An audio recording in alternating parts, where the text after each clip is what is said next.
In this morning with Utah Democratic Party Chair Jeff Merchant. Jeff, welcome back to the show. It wasn't that long ago that you were sitting in that exact same seat. I know, it wasn't. I'm glad to be back, Glenn. All right, good to have you back. Conversation this time we want to have, now that you are the chair, where you take the party from here. But let's start with Convention Day.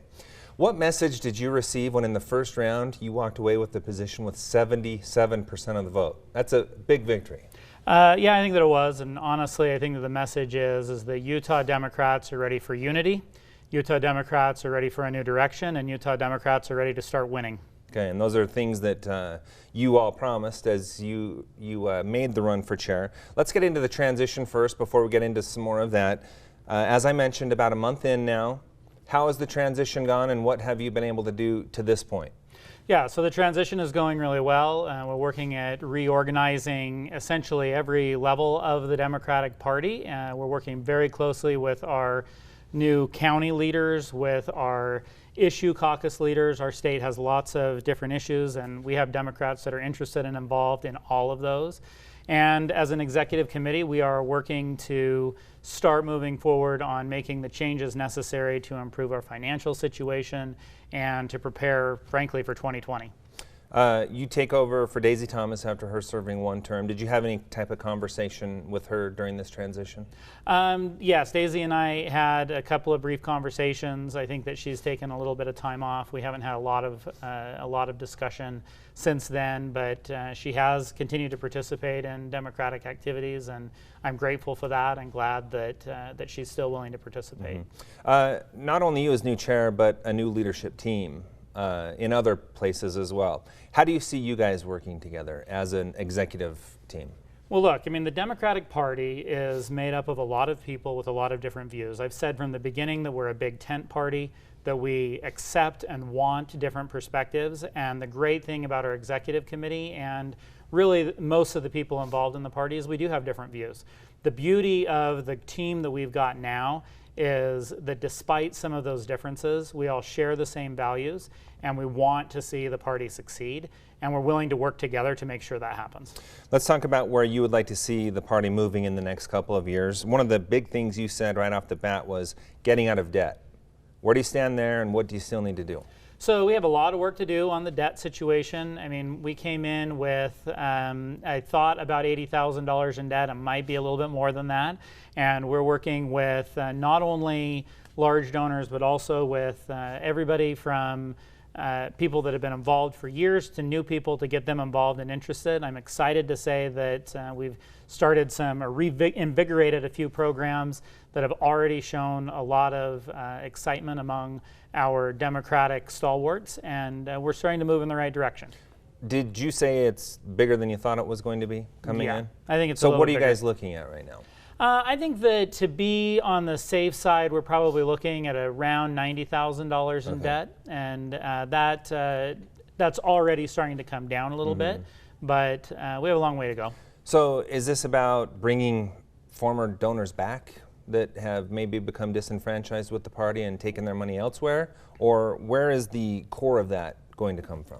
Yeah, I think that the way that I look at it is there are really several different groups or areas that we need to focus. We need to focus on the big donors that have always been supportive of the party and that continue to be supportive of the party, but want to see us doing the right things with the funds that we receive.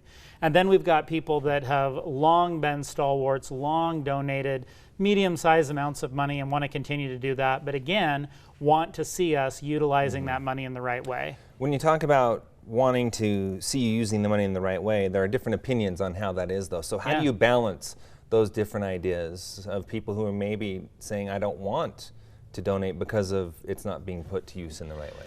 Right. I think that some of that money needs to be going back to candidates, but that doesn't mean that we're just writing a check to any Democratic candidate out there. What that really means is rebuilding the infrastructure that the party needs to have to see long-term success. That means hiring the right staff.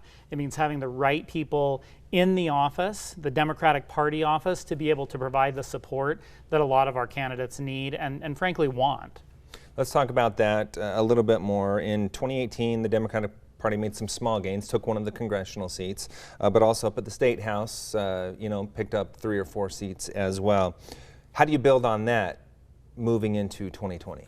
Look, I think the people in Utah are absolutely desirous of change, and I think that that can be seen all the way from the president down. We're seeing people that are upset and disappointed that our leaders are not actually reflecting the values that Utahns have. And I've long said that the Democratic Party's values are the same as Utah values. And so I think that as we look forward to the next election in 2020, you're going to see a substantial change, just like we started to see in 2018, of people wanting to see more responsible leadership and leadership that reflects who we as Utahns are. When you talk about you believe the party is what Utahns want and reflects their values, how do you share that message? Because it's been a struggle for Democrats. I can't remember the last time Democrats won a statewide election. It's been decades. So how do you get that message to sink in and really reflect with people? Well, I think that that's the challenge, right? And I think that that starts with the party itself becoming unified and starting to show what we may feel as a small cohort is a centralized message, but really branching that message out, whether that be through social media, television, whatever form that takes. We need to be presenting a unified message that shows the people of Utah what our values truly are. We're already talking about 2020. What is your top goal for 2020? It's going to be a big election year.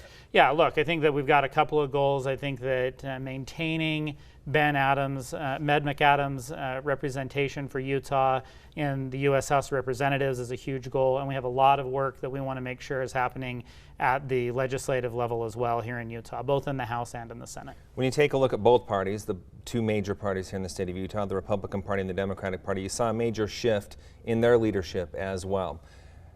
When you take a look at what Derek Brown, the new chair there, has been able to do, he's already gotten them out of debt and other things. Is that something you really need to raise the bar to make sure that you guys are finding relevance as well? Yeah, I think absolutely. Look, I mean, I think that Derek has shown that he's willing to work hard and do good work, and I don't think that there's anything wrong with a strong Republican Party in the state of Utah. I do think that there's a lack of balance that as Democrats we want to bring to the table, and I think that that will provide better representation for all Utahns, but there is nothing wrong with having strong political parties in the state of Utah. All right, and you guys have had a chance to speak with each other on occasion to this point? We've communicated. We're still trying to get together for lunch or something. I'm sure that we'll get that to happen. Mm-hmm. I'm looking forward to talking with him and working with him on issues important to all of us. And explain why that's important for the two of you to talk and work on that. Well, I think that, oftentimes we look at the political parties as just being these two different groups that are constantly fighting, and there are a lot of issues related to elections, how we operate elections, that are useful for both of the parties to be on the same page on. And frankly, it is never a problem to communicate with people as far as I'm concerned. All right, Jeff Merchant, the new Utah Democratic Party Chair, appreciate your time. Thanks so much for being here. Absolutely.